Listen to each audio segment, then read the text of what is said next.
Yun, magandang araw po sa inyo lahat. Welcome po sa Makapili TV. Rekta na po tayo. Manang Claire Castro, nagpapakalat na naman ng fake news. Kasi may mga umiikot po na picture sa social media na magkasama itong si Harry Roque at yung anak ni Gloria Macapagal-Arroyo na ngayon ay ambassador ng Austria. Ngayon, dahil siguro alam naman natin itong si Manang Claire Castro, basta Duterte parang nagiging allergic to. Nag-iiba yung temperatura ng kanyang katawan. Kaya nakapagbigay siya ng mga maanghang na komento tungkol sa picture na kumakalat na magkasama nga itong si Harry Roque at yung ambassador ng Austria na si Ambassador Luli Arroyo. Kasi alam naman natin itong si Harry Roque may kinakaharap na kaso dito sa Pilipinas na ang naging impression dito ni Manang Claire Castro, pakinggan po ninyo. So bago natin umpisahan niya, kung hindi ka pa nakasubscribe sa Makapili TV, baka naman pwede pakipindot muna yung subscribe button at the same time, palike na rin po ng video, wala naman pong bayad dyan. So pindot na. So ito, panoorin po natin kung ano yung maanghang na statement ni Manang Claire Castro tungkol dito sa picture na magkasama si Harry Roque at yung ambassador ng Austria na anak ni Gloria Macapagal-Arroyo. Hindi maganda. Okay, hindi maganda na isang ambassador ang kumandong or tumulong dito at Atty. Harry Roque na pwedeng tulungan, ibang klaseng tulong para makabalik ng Pilipinas. Okay 'yon, 'di ba? Pero tumulong para hindi galangin ni Harry Roque ang warrant of arrest, hindi galangin ang patawag ng korte sa kanya, hindi galangin yung desisyon na cancel na yung kanyang passport.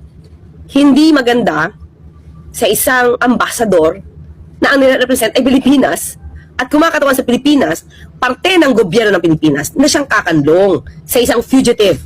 Ba? Kung ang pagtulong ay para makabalik ng Pilipinas ng safe, ng healthy, nang walang issue, safe, ba? Walang issue doon. So yun, inaakusahan ito ni Manang Claire Castro na kinakanlong daw ni Ambassador Lulu Arroyo itong si Harry Roque tungkol sa asylum niya. Kasi nga may kaso tong si Harry Roque dito sa Pilipinas. Ngayon, yun yung bintang nito ni Manang Claire Castro. So hindi man lang muna siya nag-research kung ito bang picture na to ay authentic ba o kung kailan to kinuhanan. So dahil nga ito ay attack dog at dyan naman siya talaga binabayaran ni Bongbong Marcos na maging defender niya. Kaya nga ang title niya ngayon Defensive Player of the Year. Hindi lang siguro sa Defensive Player of the World pa. Diba? So dahil nga ito si Harry Roque dikit sa mga Duterte, itong si Luli Arroyo na ambassador, Arroyo, anak po siya ni GMA, dikit naman kay Sara Duterte. So naka-beast mode kagad itong si Manang Claire Castro, kailangan niya kagad umatake. Na hindi man lang siya nag-research kung totoo ba itong picture na to. At the same time, ang ambassador sa ibang bansa, alter ego po ng presidente yan. Representative yan ng Pilipinas. So kung ano yung galaw ng presidente sa foreign diplomacy natin, 'di ba? Mga diplomat yan. Yun din yung ipatutupad nitong mga ambassador. So hindi man lang siya nag-research, hindi man lang siya nagtanong kung ano ba yung katotohanan sa picture na to. Pwede naman yan tawagan to. One call away lang naman to. Sigurado naman natin na sa DFA, alam niya, makakuha siya ng numero at pwede niyang tawagan itong si Ambassador Luli Arroyo. Pero ito, tinabla kagad yan ni Harry Roque, yung akusasyon ni Manang Claire Castro na kinakanlong nga ng ambassador itong si Harry Roque dun sa embassy ng Pilipinas sa Austria. So ito, pakinggan po natin at panoorin yung naging reaksyon ni Harry Roque tungkol sa pahayag nito ni Manang Claire Castro.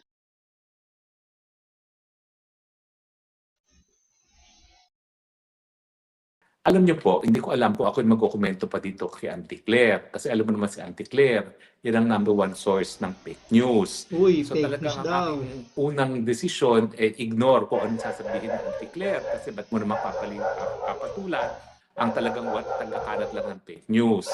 Pero medyo meron siyang sinabi na talaga naman pong mali.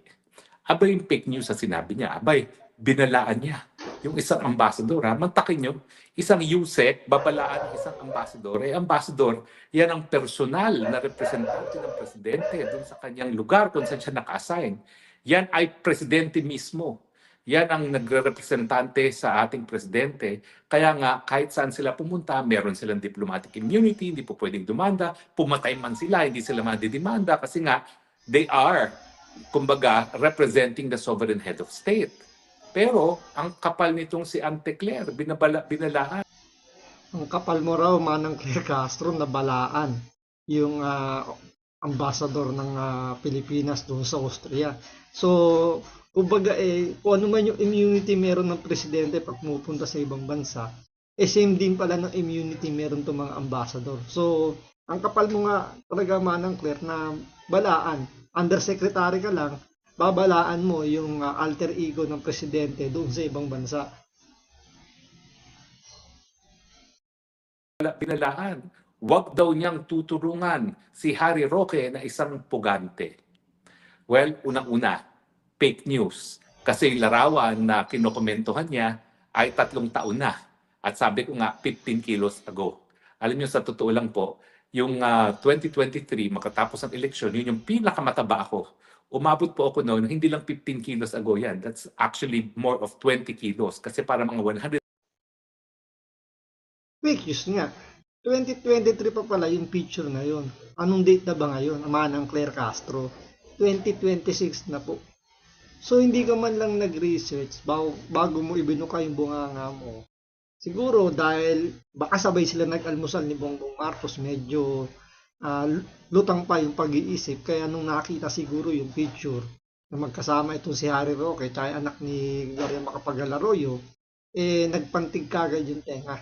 Kailangan kagad niya maging attack dog. So, ang ginawa, kumahol na kagad itong si Manang Claire Castro na hindi man lang siya nag-research, na hindi man lang niya tinawagan yung DFA para kumpirmahin kung yung kumakalat ba na picture na yun sa social media, authentic ba or kung ba latest. So, sabi ni Harry Roque, fake news ka, Manang Claire Castro. mga 105 kilos ako noon, no? Nung matapos ang eleksyon. Talagang lumobo ko. Bakit naman ako hindi lolobo matapos ang eleksyon?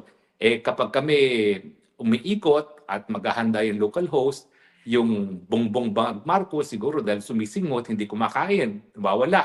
At si BP Sara naman, meron siyang calorie counted na baon. Kaya doon siya sa sasakyan niya kumakain at yung calorie counted food ng kanyang kinakain. So ako naman nahihiya doon sa host. So ang ginagawa ko, akong kumakain para doon sa dalawa. So, 3 kinakain ko, kaya lumobo ko to 105 kilos. Yun yung larawan na yun, 2023, tandang-tanda ko pa yun. Alam niyo ba kung bakit tandang-tanda ko pa yun? Well, hindi ko nasasabihin sa inyo, pero merong importanteng nangyari noong buwan ng Hunyo 2023, kaya ako nakarating ng Europa. Pero in-explain na naman ni Ambassador Luli na yung pagpunta ko noon sa Ambassador, dahil kasama ko yung kaibigan ko na nag-donate ng bus ni Jose Rizal, no? At matagal na niyang na-donate yan, siguro more than 15 years ago na, panahon pa ata ni Ambassador Garcia, kung hindi ako nagkakamali, no? Dito sa Europe. No? At syempre, pinagmalaki lang sa akin ng kaibigan ko yung bus na dinonate nila na hanggang ngayon naroon sa embassy. Alam niyo ba yung kaibigan ko? Anyway, so ibig sabihin, yung pinagkakalat ngayon ni Manang Claire Castro, fake news. So 2023 pa pala yung picture na yon, pero nagkomento kagad siya doon, pinagbintangan niya kagad yung ambassador ng Austria. So nakakahiya na magbibintang ka nang wala ka man lang hawak na ebidensya o anumang information. So nagpapakalat ka ng chismis na hindi naman pala kumpirmado. Pero dahil diyan, biglang pumihit si Manang Claire Castro. Pero hindi siya nagsorry. Ang ginawa niya, isinisi niya sa ibang tao yung kanyang pagkakamaling pagkakalat ng fake news. So walang pinagkaiba kay Bongbong Marcos. Instead na i-acknowledge niya yung kanyang pagkakamali, parang na to, Pinoy 2.3. Kasi 2.0 si 2.1 to 2.2 si Marcos, si Bongbong Marcos. 'Di ba, boy sisi? Ngayon itong si Manang Claire Castro, ganoon din ang ginagawa. isinisi sa iba yung kanyang pagkakamali. So ito, panoorin po natin itong pagbaluktot ni Manang Claire Castro at isisi sa ibang tao yung kanyang pagkakamaling pagkakalat ng fake news. Po doon sa larawang nagsisirculate patungkol po kay Harry Roque at kay Ambassador Luli Arroyo Bernas. Naalarma rin po ako, personal na naalarma ako. Pero nung Natural, maaalarma ka dahil yung katangahan mo na hindi ka man lang muna nag-isip, hindi ka man lang muna nag-research, hindi mo man lang ginamit yung pagiging abogado mo, na dapat yung facts muna. Diba? Bago mo ibuka yung bibig mo, sana nag-research ka muna, inaalam mo muna kung authentic ba. Ayun ang labanan ngayon eh. Mahirap ng paniwalaan yung mga picture ngayon. Kailangan ipa-authenticate mo muna. At the same time, ano ba naman yung kontakin mo? Yung DFA. Kung wala kang personal na number or contact number ng ambassador na yun, ni Ambassador Luli Arroyo, ano ba naman yung tumawag ka sa DFA? Utusan mo yung DFA. Hoy, si Yusek Claire Castro to, yung kanang kami ni Bongbong Marcos. Tawagan nyo nga yung ambassador ng Austria, kumpirmahin nyo kung kailan tong picture na to, kung totoo man. Diba? Napakadali lang nyo para sa kanya eh. Ipagyabang niya lang na kanang kamay siya ni Bongbong Marcos.